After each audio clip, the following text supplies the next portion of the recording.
I'll tell you another thing is I'm not the most stereotypically masculine person. You know, like I'm quite a gender non-conforming person in that I enjoy a lot of things which are stereotypically regarded as feminine. You know, like rom-coms and foreplay.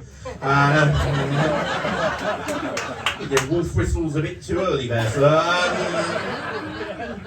You know, like, I don't think we had good role models when we were growing up. Like, when I was a child, I used to watch James Bond movies, right? And I used to, like, idolise James Bond as a character. And I don't know if you've noticed, but James Bond is a sociopathic, alcoholic sex pest. You know that scene at the end of, like, Goldfinger where he, like, wrestles Pussy Galore to the ground, and then he literally pushes himself down on it. And because it's got the romantic music playing in the background, you watch it as a child and you think, oh, she can't resist his charm. And you watch it again as an adult, you realise, oh, she can't resist his upper body strength. He drinks vodka martinis, right? And we never actually see him get shit-faced, do we? We've never seen that scene in a Bond film where he's just on his phone at 2 in the morning going, oi, Q, I fucking love you, mate, you know. Every scene, vodka martini. Really, by the end of the film, he should be crashing into the enemy secret base. Just. Oh, close out!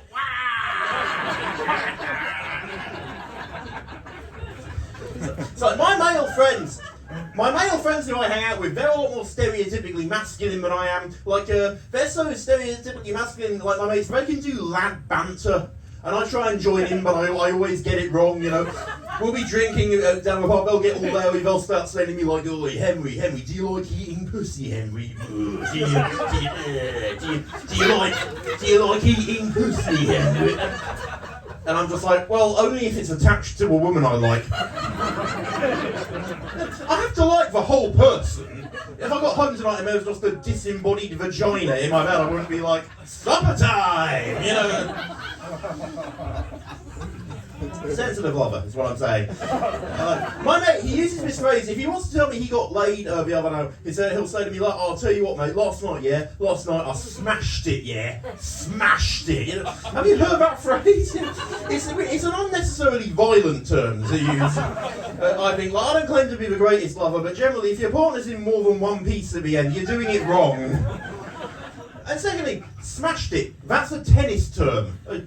I didn't know you could use those in the bedroom. Like, what if you have group sex? Is that a game of mixed doubles? You know. And then the other day he came up to me and he said, "Oh, Henry, last night I made it to third base, Henry, third base." I'm like, what is it with men using sporting metaphors for their sex lives? Because it is a man thing, isn't it? Ladies, you don't do this, do you? You know, like when you're on your period, you don't turn to your partner and go, "Whoa, match abandoned due to adverse conditions." Well, now, you probably will. I've got another friend, he's in a relationship and he says this thing that a lot of men in relationships say. He's always going to me, Henry, in my relationship with my girlfriend, I really wish she was more sexually adventurous, you know, more sexually adventurous. A lot of men say that, but it's bullshit. What men really mean when they say that is, I wish my girlfriend would blow me more often. That's what they really say, because you don't really want a girlfriend who's sexually adventurous. You know, you don't want to wake up one morning wrapped in cling film. And then she comes at you with a ball gag in one hand and a harmonica in the other going, choose. You don't want that, not unless you have some very niche fetishes. I think I just saved that relationship there, actually. No, like, we get so much terrible advice as men. You know, I'm always getting, articles emailed to me with, titles like, 10 tricks to drive her wild in the bedroom, or, surprise your lover with these new moves. I'm like, dude, you shouldn't be surprising anyone in the bedroom. But also, like, what constitutes good sex is subjective. Like, different people are into different things. What's good for you might not be good for me. I think, like, if sex goes badly, you shouldn't think of it as either one or the other person, being inadequate. You should just think of it as like, we're just into different things, that's all. What I'm basically saying is, if you sleep with me and you don't have a good time, you've only got yourself to blame. I want to write a sex guide of my own one day. It's going to be called How to Please Literally Anybody in the Bedroom. And it's only going to be two sentences long. It's going to go, step 1, ask them what they like. Step 2, do that. Never had a single complaint. Because here's another thing I've noticed. When sex does go well, men will try and take all of the credit for it, won't they, you know?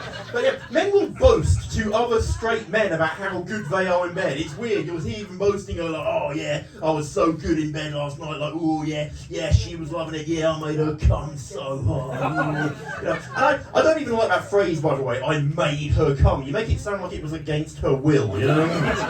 And it's not even true. If we're honest, guys, you didn't make her come. It was a mutual effort. I'll be honest with you, every time I've ever pleased a woman sexually, it's normally been because I let her do the directing. Basically, she was in charge of running the factory, I was just the hired manual labour force. FYI guys, I have discovered girls don't find it sexy if at the point of climax you shout, "Workers of the world unite!" They don't like that, although if they do like it, you know you're onto a winner. But,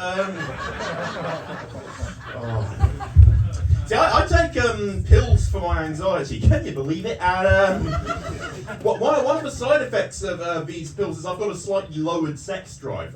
Basically, what it means is everything works down there. It's just I sometimes find it slightly difficult to finish. Basically, yeah, all the women who are going like, yeah, welcome to our world, bitch. I should point out, not just when I'm with someone else, either. I don't know if any of you have ever masturbated unsuccessfully, but there's nothing in the world worse than when you disappoint yourself.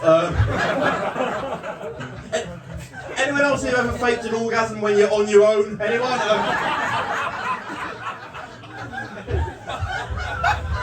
You know, a lot of guys worry about that. Honestly, if I'm with a girl and I think she might be faking it, my main concern is that she's trying to upstage me. Like, honey, I went to drama school, you are not stealing this scene.